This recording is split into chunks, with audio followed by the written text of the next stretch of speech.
Well, as you can see, it's a beautiful morning on the ICW. About 7:15 right now. We've been underway for almost an hour. Margaret is down below sleeping, and I just made myself a little breakfast sandwich.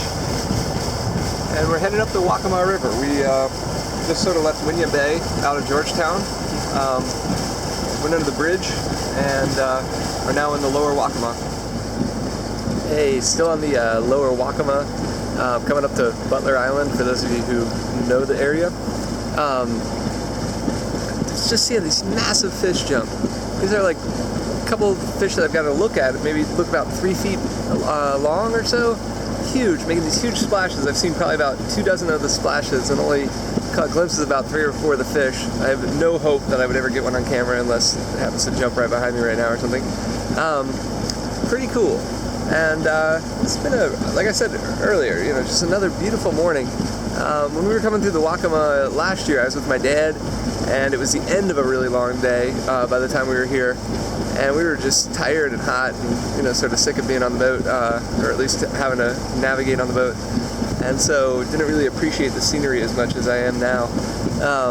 I'm sure I'll be bitching in a couple hours, but right now it's just beautiful, and the light is coming up, the sun's up, but as it sort of changes over the last half an hour or so, it's been really nice. As we continued up the lower Waccamaw, we came across this cool metal schooner. Jeff had seen it the previous year, and he said it looked like it hadn't moved at all. It actually looks like it hasn't moved in many, many years. Not quite sure if it's seaworthy or not, but it does look like somebody is living aboard it.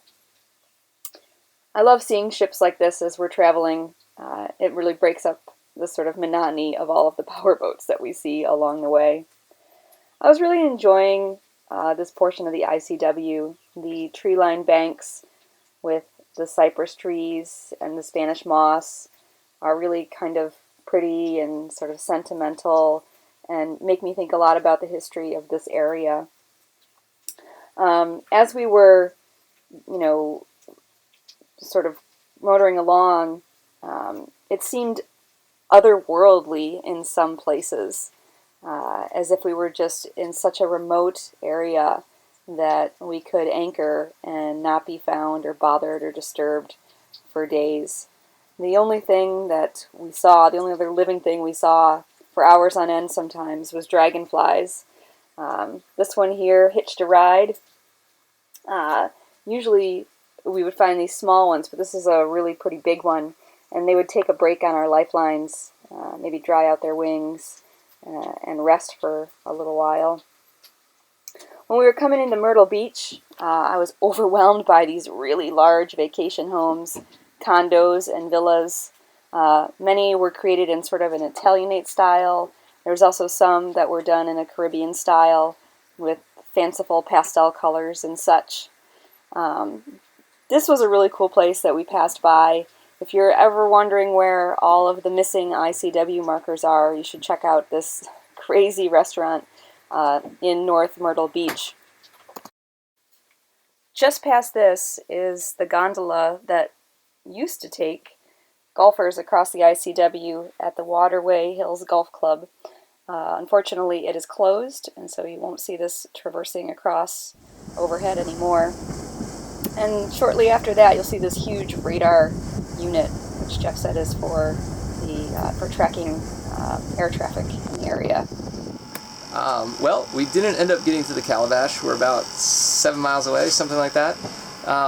We were coming up, and we got a weather warning on the VHF that there was a tornado about 12 miles north of the Shallot Inlet, or I don't know how you say that, but that inlet is right where the Calabash River comes out, and we decided to come into a marina instead, and we picked the finest marina. I think there's 2 other sailboats here in the entire marina, and it's very fishing oriented, and there's nothing here. It's like at the entrance to North Myrtle Beach or something like that, and there's 2 crappy restaurants, and but we did get our laundry done, and we did get to shower, so those are the big things. Yeah, tomorrow we'll be taking off and trying to make, I think, 67 miles or something like that to get to Wrightsville Beach. And I don't know. You got anything to add, Margaret? We cleaned the boat. This place isn't that bad. It was only $1.25 a foot. Although the dockhand struggled to help Jeff get the boat up against the dock. It's a little bit difficult for him. He was like, you know. He was like 70. Yeah. But the other bad thing is they say they have internet, but it doesn't work. So that's always a disappointment. So we are at, what's the place called? Harbor Front? No. It doesn't matter. Yeah, I was going to warn you guys away, but yeah. It's better here than wondering if we're going to get hit by a tornado. So I think we made the right choice. Cool. Take it easy, guys. Thanks for watching, guys. We hope you're enjoying these videos. If you like what you see, please give us a thumbs up and hit subscribe so that you continue to get our sailing content.